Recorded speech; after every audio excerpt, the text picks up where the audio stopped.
sei que para muitas pessoas parece complexo demais tentar compreender por que está havendo a matança indiscriminada de tantos civis inocentes em Gaza por parte de Israel.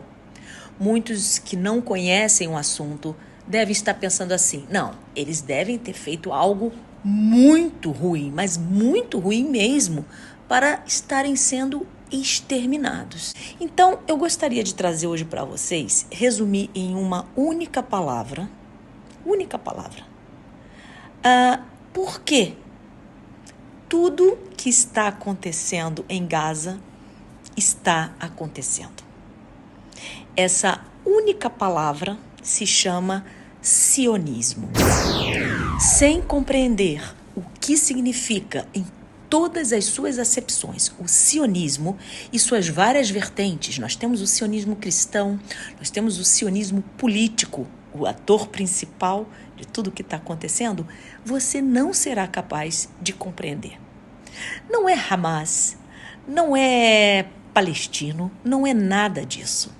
O que está se passando em Gaza e nos últimos 75 anos se resume tão somente a você compreender o que significa sionismo. Eu vou te ajudar. Então, a minha proposta é que você adquira conhecimento. E o primeiro conhecimento para você tentar se libertar de tantas explicações, tanta polarização, para você ter a sua própria opinião. Você e você mesmo, você com seu espelho em casa. Minha recomendação é que você adquira conhecimento. Se você aceitar essa proposta, o primeiro passo é entender o que é o sionismo em suas várias dimensões. Como ele nasceu, como ele surgiu e por meio de livros, por meio de autores, sobretudo os historiadores israelenses. Por que surgiu o sionismo? A que veio o sionismo e como hoje ele se expressa? O que acontece hoje em Gaza, a gente está falando do sionismo político. É um projeto ideológico que pressupõe anexar, roubar, assassinar e trabalhar a cabeça das crianças desde muito jovens, de modo que quando elas se tornam adolescentes ou adultos, elas veem o árabe, o palestino, como um monstro e não tem dó nem piedade. É isso que está acontecendo. O sionismo faz isso nas pessoas. Compreender o sionismo é o primeiro passo para se libertar de tanta polarização. Eu vou começar às avessas. O que não é o sionismo? Sionismo não é judaísmo. Sionismo é criminoso. Uma outra característica muito importante do sionismo político é se vitimar. Ele se apropria do sofrimento dos judeus, fingem que sofrem com o sofrimento que os nossos irmãos judeus tiveram. Sobretudo, eles se apropriam da memória do Holocausto.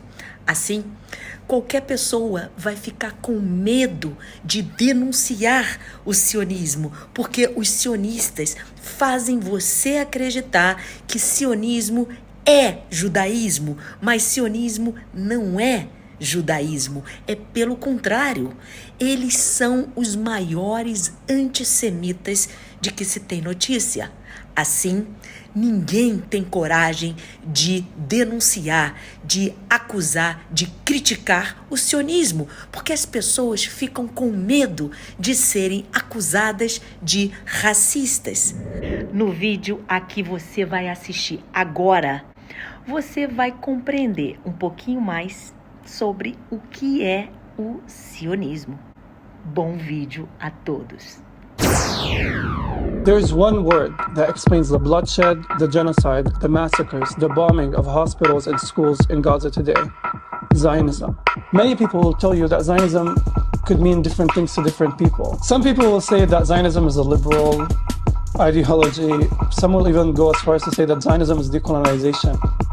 All of that is bullshit. As a Palestinian, I am the direct subject of Zionism. I'm an expert on it, in fact, because it is practiced on my body. Zionism is a political ideology that was born in 19th century Europe that argued that the creation of a Jewish state would be the only solution for European anti-Semitism. I can spend my time here quoting to you the pioneers of Zionism and how they explicitly stated that Zionism is a colonialist ideology, that is a racist, exclusionary ideology.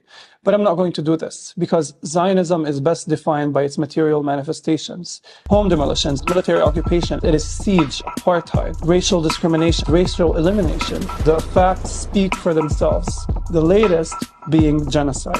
Any project that can only achieve its goals through the elimination of one people, through dominating them and subjugating them, is a genocidal project. It has not stopped since 1948 and it continues today. In fact, the past few months have been the most dramatic manifestation of Zionism, where over 1.5 million Palestinians have been displaced from their homes in Gaza. Over 20,000 Palestinians have been murdered by Israeli forces. You only have to look at the laws and the policies that Zionism has produced to understand it. For example, in 1952, key laws were passed in the Israeli Knesset.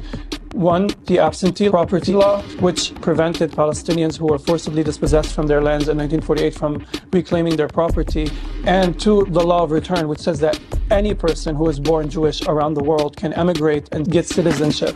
Meanwhile, there are over 6 million Palestinian refugees lingering in refugee camps around the world, stateless. I mean, my own home in Jerusalem is a prime example of this, where US-based settler organizations that are backed by the Israeli government and military can come to our home and claim it as theirs by defined decree, and then they can exploit an already asymmetrical judiciary to dispossess us of our home. You are stealing my house! If I don't steal it, someone else is going to steal it. No! This is not just happening to us, it's happening to thousands and thousands of families across Palestine. Today, Israeli leaders hold maps of a greater Israel that not only swallow up what remains of Palestine, but large parts of the Middle East. They talk about how there are no Palestinian people, how their aim is not only to make life in Gaza uninhabitable, but to reoccupy the Gaza Strip, to reestablish the settlements in the Gaza Strip. The Zionist desire for Palestinian land is insatiable. It is rooted in the logic of taking as much Palestinian land as possible while having as little Palestinians on it as possible. Zionism is the most arrogant form of racism. This is one of the only movements across history where soldiers film themselves humiliating people, berating people, stomping on people, giving confessions without remorse about the children that they have killed. This is because they have been awarded impunity. This is an army that has never faced consequences for all of its aggression. Many people in Gaza live just outside of their destroyed villages. I don't think we often contend with what those facts mean. Here is a world encircled by an abundance that it is owed, and they are robbed of food, they're robbed of water, they're robbed of their right to movement. Meanwhile, settlers enjoy all of these things on their lands, and until we reject Zionism, it will continue eating up and swallowing our lands. Israeli state reps work tirelessly to make Zionism synonymous with Judaism. We must reject this completely. They are choosing to put the Star of David on their military uniforms.